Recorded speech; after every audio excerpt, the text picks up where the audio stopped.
Good afternoon 11th class students. माँ पीताम्बरा की कृपा से आप सभी स्वस्थ होंगे और अपना पूरा ध्यान पढ़ाई में लगा रहे होंगे। इसी भरोसे के साथ मैं आज की क्लास में आप सभी का स्वागत करता हूँ।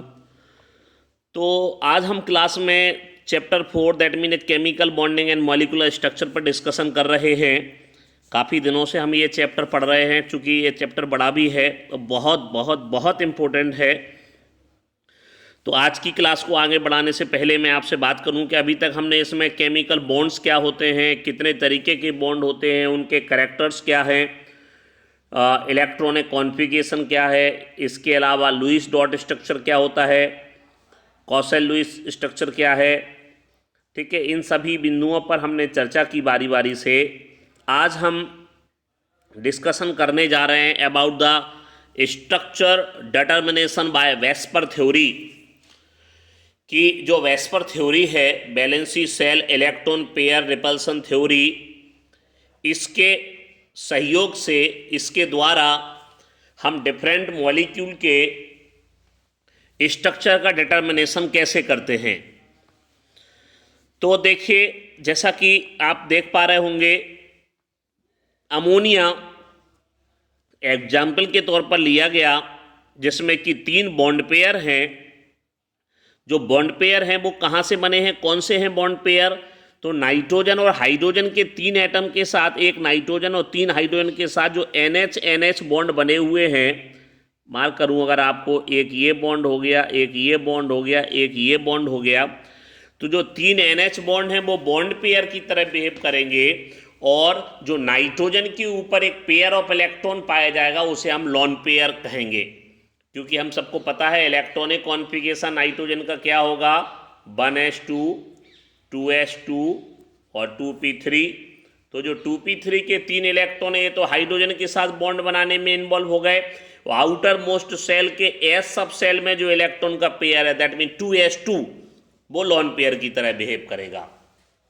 तो इस तरीके से इसमें 3 बॉन्ड पेयर, एक लॉन पेयर हो गया। The electron pair geometry tetrahedral हो गया। Lawn pair of electrons in tetrahedral position, ये शो किया जा रहा है इसमें। द मॉलिक्यूलर ज्योमेट्री, और जो ज्योमेट्री है इसकी है वो ट्राइगोनल पिरामिडल। ट्राइगोनल 3 एंगल आपको इसमें दिख रहे होंगे, NH NH NH के बीच, और पिरामिडल शेप हो गया due to the presence of lone pair of electron. जैसा कि आप इसमें देख पाएंगे, अगर ये आप देखिएगा, ये अगर हम इसको आपको बताने का प्रयास करें तो आप देख पाएंगे ये पिरामिडल शेप है। देखिए पिरामिडल शेप है। ये सेंट्रल एटम नाइट्रोजन हो गया, जिस पर कि आपको मालूम है एक लॉन पेयर ऑफ इलेक्ट्रॉन है, ठीक है। और जो लॉन पेयर ऑफ इलेक्ट्रॉन है, और ये हमारे 3 हाइड्रोजन एटम हो गए। तो ये पिरामिडल शेप में अपने आप को अरेंज किए हुए हैं। दैट मीन इनकी मॉलिक्यूलर जो ज्योमेट्री है वो है ट्राइगोनल पिरामिडल। इसके बाद चर्चा करेंगे हम वाटर मॉलिक्यूल के स्ट्रक्चर को लेकर के। तो वाटर दैट मीन H2O, इसमें सेंट्रल एटम हमारा ऑक्सीजन हो गया। सेंट्रल एटम ऑक्सीजन है, जिसके कि साथ में 2 हाइड्रोजन 2 बॉन्ड पेयर के साथ जुड़े हुए हैं। और H2O वाटर मॉलिक्यूल का central atom oxygen have the 2 lone pair of electron, जिसमें कि 2 लॉन पेयर ऑफ इलेक्ट्रॉन हैं।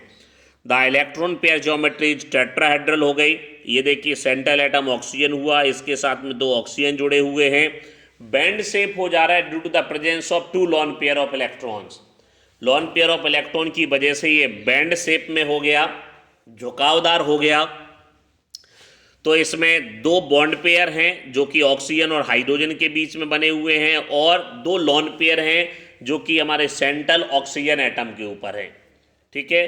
तो the electron pair geometry is tetrahedral. तो जो इलेक्ट्रॉन पेयर ज्योमेट्री है वो टेट्राहेड्रल हो रही है। अब बात करेंगे हम वेस्पर थ्योरी के इफेक्ट को लेकर के, क्या हो रहा है, क्या इफेक्ट पड़ेगा डिफरेंट मॉलिक्यूल के स्ट्रक्चर पर, कैसे एक्सप्लेन किया जाएगा with the help of VSEPR theory. तो क्या लिखा हुआ है, by experiment the HX bond angle decrease on moving from carbon to nitrogen to oxygen that mean अगर सेंट्रल एटम, आप इसको देखिए एग्जाम्पल्स, इसमें सेंट्रल एटम कार्बन है, इसमें सेंट्रल एटम नाइट्रोजन है, इसमें सेंट्रल एटम ऑक्सीजन है। जैसा कि आप देख पा रहे हो CH4 मैथेन के केस में सेंट्रल एटम कार्बन के साथ जो हाइड्रोजन बॉन्ड बन रहा है उसमें बॉन्ड एंगल 109.5 डिग्री का है। वहीं बात करें अगर अमोनिया में, तो नाइट्रोजन और हाइड्रोजन के बीच में जो बॉन्ड बने हुए हैं उनके बीच के बॉन्ड एंगल 107 डिग्री के हैं। और अगर हम चले जाते हैं H2O के केस में देखें तो बॉन्ड एंगल 104.5 डिग्री का है। आप देख पा रहे होगे, ये देखिए। तो अब हमें क्या बताया गया इसमें, by experiment the HXX, that mean यहाँ पर सेंट्रल एटम इट में भी कार्बन हो गया in case of methane, nitrogen हो गया in case of ammonia, oxygen हो गया इन केस ऑफ वाटर। तो बॉन्ड एंगल डिक्रीज होता चला जाएगा from moving carbon to nitrogen to oxygen due to the presence of lone pair of electron. जैसा कि आप देख पा रहे हैं CH4 के सेंट्रल कार्बन में लॉन पेयर नहीं है, वहीं अमोनिया के सेंट्रल एटम नाइट्रोजन में 1 लॉन पेयर ऑफ इलेक्ट्रॉन है, और वहीं वाटर के सेंट्रल एटम ऑक्सीजन में 2 लॉन पेयर ऑफ इलेक्ट्रॉन्स हैं। क्या लिखा हुआ है, since electron in a bond are attracted by 2 nuclei they do not repel and such as lone pair। हमने जैसा आपको पिछली क्लास में बताया था कि जो बॉन्ड पेयर के पेयर ऑफ इलेक्ट्रॉन हैं उन पर 2 न्यूक्लियस का अट्रैक्शन रहता है, इसलिए वो श्रिंक होकर के रहते हैं, इसलिए वो कम स्पेस में रहते हैं। जबकि लॉन पेयर जो रहता है वो केवल एक ही न्यूक्लियस के अट्रैक्शन में रहता है, इसलिए उसकी शेप साइज बड़ी होती है, इसलिए वो रिपल्सन ज़्यादा क्रिएट करता है। लिखा हुआ है यहाँ पर, Therefore the bond angle decrease as the number of lone pair increases। जैसे जैसे लॉन पेयर इंक्रीज करते हुए चले जाएंगे, जैसे जैसे लॉन पेयर इंक्रीज होते जाएंगे, वैसे वैसे बॉन्ड जो एंगल है वो डिक्रीज होता जाएगा। अब आप और इसको एग्जाम्पल से देख पाओगे। जैसे देखिए लीनियर होगा अगर हमारे सिर्फ 2 बॉन्ड पेयर हैं, एग्जाम्पल जैसे CO2 हो गया। ट्राइगोनल प्लेनर हो गया अगर हमारे पास 3 बॉन्ड पेयर हैं, 4 हैं तो टेट्राहेड्रल होगा, ठीक है। लेकिन जैसे जैसे देखिए आप जो बॉन्ड पेयर 4 थे, लॉन पेयर 0 था, तो आप देख पा रहे हो वो CH4 एक रेगुलर ज्योमेट्री बनी। लेकिन जैसे ही अगर हम अमोनिया की बात करें तो बॉन्ड पेयर 3 हो गया और लॉन पेयर 1 हो गया। तो इस लॉन पेयर की प्रेजेंस से ये डेस्ट्रॉयड हो जाएगा, पिरामिडल शेप में हो जाएगा, बॉन्ड एंगल भी डिक्रीज हो जाएंगे, ठीक है। ऐसे ही अगर हम आगे फिर बात करें, देखिए जैसे यहाँ देखें 5 बॉन्ड पेयर हैं, लॉन पेयर 1 भी नहीं, फिर 4 बॉन्ड पेयर हैं, लॉन पेयर 1 आ गया, फिर 3 बॉन्ड पेयर हैं, 2 लॉन पेयर आ गए। तो लॉन पेयर आ जाने से जो शेप है वो डेस्ट्रॉयड होता चला जाता है, बॉन्ड एंगल डिक्रीज होते चले जा रहे हैं। और इसको हम और अच्छे से जानेंगे जब हम लोग हाइब्रिडाइजेशन पढ़ेंगे, तब हम फिर एक बार इस पर चर्चा करेंगे कि कैसे किसी का शेप हो जाता है, क्यों लॉन पेयर के आ जाने से किस तरीके से डेस्ट्रॉयड हो जाते हैं शेप। इसी तरीके से फिर देखिए एक अगर बॉन्ड पेयर 6 हैं ऑक्टाहेड्रल होगा, लेकिन अगर 5 आ गए बॉन्ड पेयर और 1 लॉन पेयर हो गया तो स्क्वायर पिरामिडल हो गया। और बॉन्ड पेयर 4 और लॉन पेयर 2 हो गए तो हमारे जा करके ये हमारा स्क्वायर प्लेनर में स्क्वायर पिरामिडल था और ये सब स्क्वायर प्लेनर रह जाएगा। तो इस तरीके से हम देखेंगे कि जैसे जैसे बॉन्ड पेयर और लॉन पेयर अगर हमारे कम ज़्यादा होते जाएंगे तो शेप जो है वो भी हमारे चेंज होते हुए चले जाते हैं। बात करेंगे क्वांटम मैकेनिकल मॉडल की। अगर हम बात करें तो लिखा है Lewis approach help in writing the structure of molecule but is fail to explain the formation of chemical bond. जो लुईस अप्रोच है उसने बताने की कोशिश की थी स्ट्रक्चर को कैसे लिखा जाए, कैसे बनाया जाए, लेकिन उसका एक्सप्लेनेशन पॉसिबल नहीं हो पाया था। लेकिन अगर वहीं बात की जाए वेस्पर थ्योरी की तो the VSEPR theory give the geometry of simple molecule but is had limited application. तो देखो सिंपल मॉलिक्यूल जैसे हमने आपसे कहा, those molecule which have the only bond pair of electron, जिनके पास केवल बॉन्ड पेयर ऑफ इलेक्ट्रॉन है उनको हम वेस्पर थ्योरी से आसानी से समझा सकते हैं। लेकिन जैसे लोन पेयर आ जाते हैं तो फिर उसको समझाना आसान नहीं होता। but has limited applications. To overcome these limitations, the 2 important theories based on quantum mechanical principle are introduced. These are valence bond theory (VBT) as well as the molecular orbital theory (MOT). तो जो Lewis approach थी उनकी limitation को कुछ हद तक VSEPR theory ने दूर किया। फिर वेस्पर थ्योरी में जो लिमिटेशंस थी उनको दूर करने के लिए कॉन्सेप्ट अभी हमारे पास आ गया valence bond theory, VBT, as well as the molecular orbital theory, MOT, जिसने कि इनकी लिमिटेशंस को दूर करने की कोशिश की। तो हम बात करते हैं पहली थ्योरी पर, balance bond theory, VBT, balance bond theory, VBT। क्या कहा गया कि balance bond theory was introduced by Hitler and London in 1927 and developed further bye Pauling and Slater, और अदर लिखा हुआ है, पाउलिंग स्लेटर ने इसको डेवलप किया था। To start with let us consider the formation of hydrogen molecule. इसको सबसे पहले शुरुआत हाइड्रोजन मॉलिक्यूल के फॉर्मेशन के साथ समझाया गया था वेस्पर थ्योरी से, और बैलेंस बॉन्ड थ्योरी, VBT से। अब देखिए हम इसमें एग्जाम्पल लेते हैं, H2 मॉलिक्यूल का एक्सप्लेनेशन, फॉर्मेशन का एक्सप्लेनेशन VBT के द्वारा किया जा रहा है। तो इसमें क्या कहा गया, consider 2 hydrogen atom A and B approaching each other having nuclei Na and Nb। 2 atom हैं हाइड्रोजन के A और B, मॉलिक्यूल के फॉर्मेशन के लिए उनको एक दूसरे के पास लाया जा रहा है, जिनके न्यूक्लियाई Na और Nb हैं, और उनके जो इलेक्ट्रॉन्स हैं उनको हमने मान लिया Ea एंड Eb हैं। तो इसमें क्या होगा, एट्रैक्शन फोर्स वर्क करेगा बिटवीन Na और Ea में, एज वेल एज Nb और Eb में।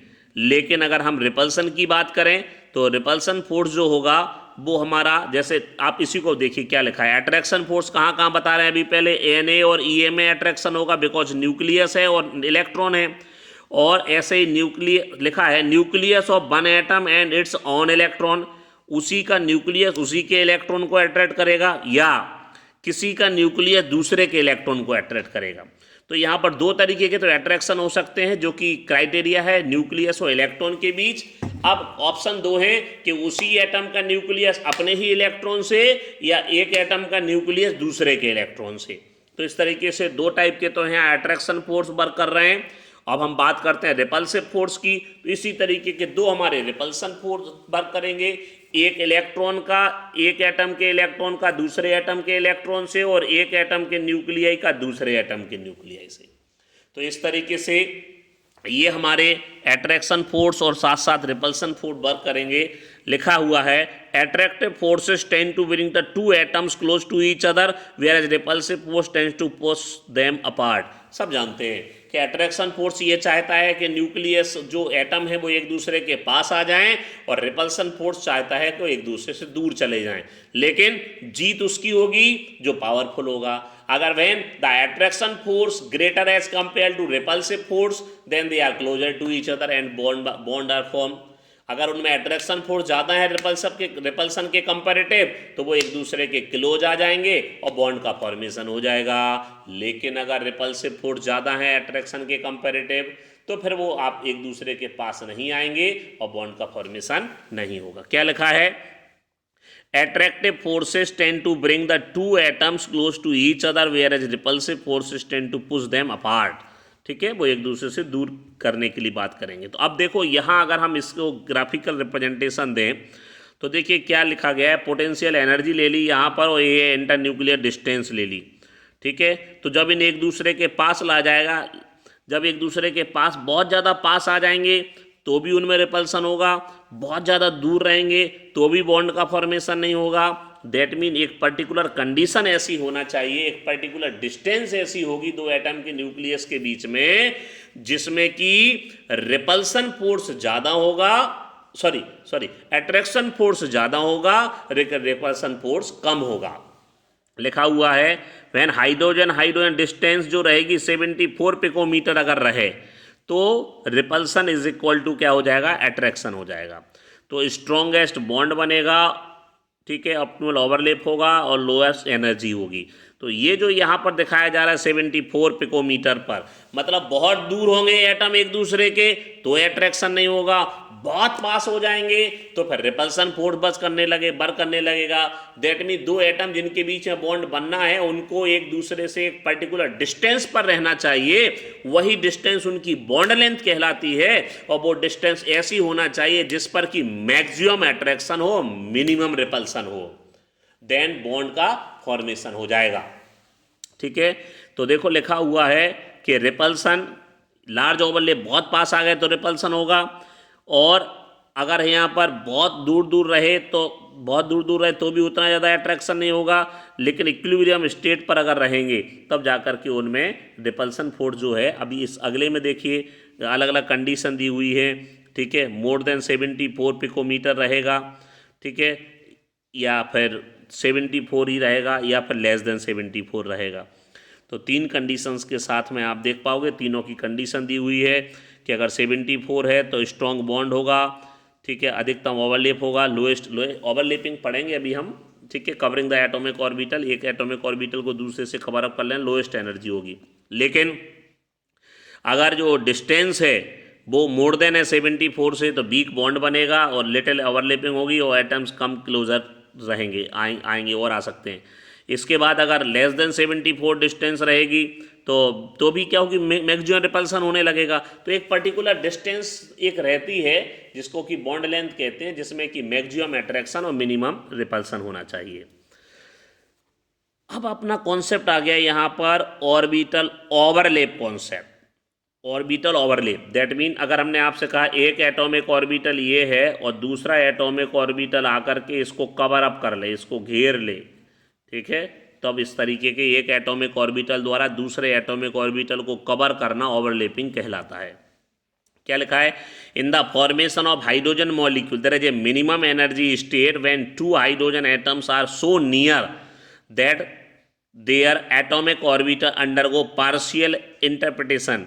The partial merging of atomic orbital is called overlapping. मतलब एक एटॉमिक ऑर्बिटल द्वारा दूसरे एटॉमिक ऑर्बिटल को कवर अप कर लेना, घेर लेना, ढक लेना, ओवरलैपिंग कहलाता है, ठीक है। और जब ओवरलैप होता है, लिखा हुआ है this partial merging of atomic orbital is called overlapping of atomic orbital. In general greater the overlap the stronger is the bond form between two atom. दो एटम के बीच में जितना ज़्यादा ओवरलैपिंग होगी, जितना ज़्यादा कवरिंग होगी, जितना ज़्यादा एक एटॉमिक ऑर्बिटल दूसरे एटॉमिक ऑर्बिटल को कवर अप करेगा, उतने ही ज़्यादा स्ट्रॉन्ग बॉन्ड का फॉर्मेशन होगा, ठीक है। इसके बाद लिखा है ओवरलैपिंग ऑफ एटॉमिक ऑर्बिटल, लिखा है when two atoms come close to each other there is overlapping of atomic orbital. This overlapping में बी पॉजिटिव, नेगेटिव और जीरो। तीन तरीके की ओवरलैपिंग होती है, पॉजिटिव ओवरलैपिंग, नेगेटिव ओवरलैपिंग और zero overlapping. One by one करके इसको एक्सप्लेन करते हैं। पॉजिटिव ओवरलैपिंग, तो देखिए पॉजिटिव ओवरलैपिंग में क्या है, जैसे atoms approach to each other, एक दूसरे के पास आ जाएंगे, देखो एक दूसरे को कवरिंग कर ली, ढक लिया, और जिस क्राइटेरिया में, जिस एरिया में उनको ढका गया है, सॉरी अगर हम थोड़ा सा और अच्छे से बनाएं तो ये लाइन, यस, तो ये ओवरलैप रीजन हो गया, यहाँ पर कवरिंग हो रही है, ऐसे यहाँ पर ये ओवरलैप रीजन हो गया, ऐसे यहाँ पर ये ओवरलैप रीजन हो गया। तो ये on the basis of different orbital, अभी अगर हम कहें तो ये एसएस ओवरलैपिंग है, ये एसपी ओवरलैपिंग है, ये पीपी ओवरलैपिंग है, क्योंकि इसमें एक एस ऑर्बिटल दूसरे एस ऑर्बिटल के साथ ओवरलैप कर रहा है, इसमें एक एस ऑर्बिटल पी के साथ ओवरलैप कर रहा है, इसमें एक पी ऑर्बिटल पी के साथ ही कर रहा है। तो ये हो गया एस एस, ये हो गया एस पी, ये हो गया पी पी ओवरलैपिंग, ठीक है। तो अभी देखते जाइए आप। इसके बाद हम बात करेंगे, ये देखिए हमारा पॉजिटिव ओवरलैपिंग चल रही है हमारी, और ऐसे ही अगर हम बात करेंगे, ये देखो बताया गया है इसमें dotted area representing of electrons, cloud for an electron, देखो इसके ये रेड से रिप्रेजेंट किए गए, ये ब्लू से रिप्रेजेंट किए गए। जब ओवरलैपिंग होगा तो देखो इस ओवरलैपिंग क्राइटेरिया में ब्लू और रेड देख पा रहे होंगे आप, ब्लू और रेड हेड ऑन ओवरलैपिंग है, ये आमने सामने, अभी हम पढ़ाएंगे क्लासिफिकेशन इसका। ये आमने सामने से जब एटॉमिक ऑर्बिटल एक दूसरे को कवर अप करते हैं तो इसको हेड ऑन ओवरलैपिंग कहा जाता है। इसमें देखेंगे आप रेड और ब्लू दोनों तरीके के डॉट आपके सामने हैं। अगर हम बात करेंगे इसमें तो देखो ये पहले पास आए, ओवरलैप हो गए, फिर जाकर के एक दूसरे से मिल गए, सिग्मा बॉन्ड का फॉर्मेशन हुआ। जानेंगे हम दो टाइप के बॉन्ड बनते हैं, एक सिग्मा बॉन्ड और एक पाई बॉन्ड। जब हेड ऑन ओवरलैपिंग होता है, आमने सामने से ओवरलैपिंग होती है तो हेड ऑन ओवरलैपिंग कहते हैं उसे, और उसमें सिग्मा बॉन्ड बनता है। और दूसरा होता है साइड वाइज, जब एटॉमिक ऑर्बिटल साइड से एक दूसरे के साथ ओवरलैप करते हैं तो उसको साइड वाइज ओवरलैपिंग कहा जाता है। जैसा कि आप देख पा रहे होंगे अभी इसमें टाइप्स ऑफ ओवरलैपिंग, तो द कोवलेंट बॉन्ड में be classified into two types depending upon the types of overlapping, sigma bond and pi bond. Sigma bond कब बनता है? जब हेड ऑन ओवरलैपिंग हो, आमने सामने आ जाए, जैसे एक एस ऑर्बिटल दूसरे एस ऑर्बिटल। याद रखना एस ऑर्बिटल स्पेरिकल होता है, याद रखना जो हम अभी बता रहे हैं बहुत इंपॉर्टेंट बात है। एस ऑर्बिटल स्पेरिकल होता है, स्पेरिकल शेप का होता है, इसलिए ऑलवेज जब भी किसी के साथ कैसे भी एस ऑर्बिटल ओवरलैप करेगा तो ऑलवेज हेड ऑन ओवरलैपिंग होगी, ऑलवेज सिग्मा बॉन्ड का फॉर्मेशन होगा। क्योंकि स्फीयर जो होता है उसकी कोई डायरेक्शन नहीं होती, स्फीयर है जो स्पेरिकल शेप है उसकी कोई डायरेक्शन नहीं है, इसलिए ऑलवेज वो सामने ही रहता है किसी के भी। लिखा है this type of sigma bond में, this type of covalent bond is form by the end to end head on overlapping of bonding orbitals along the internuclear axis, this called head on overlapping और axial overlapping. आमने सामने से आ जाते हैं तो इसको head on overlapping कहा जाता है। ये कैसे कैसे हो सकता है? अभी हमने आपको बताया S S overlapping, S P overlapping और पी पी ओवरलैपिंग। जब एक एस दूसरे एस के साथ, जब एक एस दूसरे पी के साथ, जब एक पी दूसरे पी के साथ। लिखा है in this case there is a overlap up to half filled S orbital. इसमें लिखा है this type of overlap between half filled S orbital and one half filled P orbital. इसमें लिखा है this type of overlapping take place between half filled P orbital of the other half filled two P, दो P I P रहेंगे इसमें। जब एक S का एक एस के साथ तो एस एस, जब एक एस का पी के साथ तो जैसे देखिए अभी बताया, जब एक एस का एस के साथ तो एस है, जब एक एस का पी के साथ तो एस पी, जब एक पी का पी के साथ तो पी पी। जैसा कि हम जानते हैं एस ऑर्बिटल स्पेरिकल होते हैं, पी ऑर्बिटल जो होते हैं वो डम्बल शेप के होते हैं, पी ऑर्बिटल जो रहते हैं वो डम्बल शेप के रहते हैं। ठीक है, बात करेंगे पी पाई बॉन्ड की, तो in the formation of pi bond the atomic orbital overlap in such a way that their axis remain parallel each other. जैसे कि अगर हम आपको यही बताने की कोशिश करें तो देखो ये एक पी ऑर्बिटल है, इनके एक्सिस पैरेलल रहेंगे, और ये दूसरा भी पी ऑर्बिटल है। ठीक है, पी ऑर्बिटल है तो जाकर के ये देखो साइड वाइज ओवरलैपिंग कर रहे हैं, और साइड वाइज ओवरलैपिंग करके ये पाई बॉन्ड का फॉर्मेशन करेंगे। तो जैसा हमने आपसे कहा दो तरीके के बॉन्ड होगा, एक सिग्मा बॉन्ड हो गया और दूसरा पाई बॉन्ड। तो क्या लिखा हुआ है इसमें, in the formation of pi bond the atomic orbital overlap in such a way that their axes remain parallel to each other and perpendicular to the internuclear axis. The overlap the orbitals form due to side wise overlap, side wise साइडों से, अभी हमने picture बना के दिखाया, consist of to, इस तरीके से जुड़ जाते हैं जैसे कि आपस में साइडें टकरा रही हों। चलिए आज की क्लास के लिए इतना ही। भरोसा है आप मेहनत कर रहे होंगे, बार बार कर दोहरा रहा हूँ, एनसीईआरटी बुक को जरूर पढ़िए, शासन के नियमों का पालन करिए, टेंशन मत लीजिए। भारत देश ने बहुत सी मुसीबतों का सामना किया है, डट का मुकाबला करेंगे, कर रहे हैं, करेंगे भी, निपट जाएंगे और समस्या से छुटकारा भी मिलेगा। बस लेकिन अभी सावधानी में ही बचाव है। आप अपना ध्यान रखिए, परिवार का ध्यान रखिए, समाज के लोगों का ध्यान रखिए, बेवजह मत घूमिए, घर पर रहिए, सुरक्षित रहिए, अच्छे से पढ़िए। Best of luck.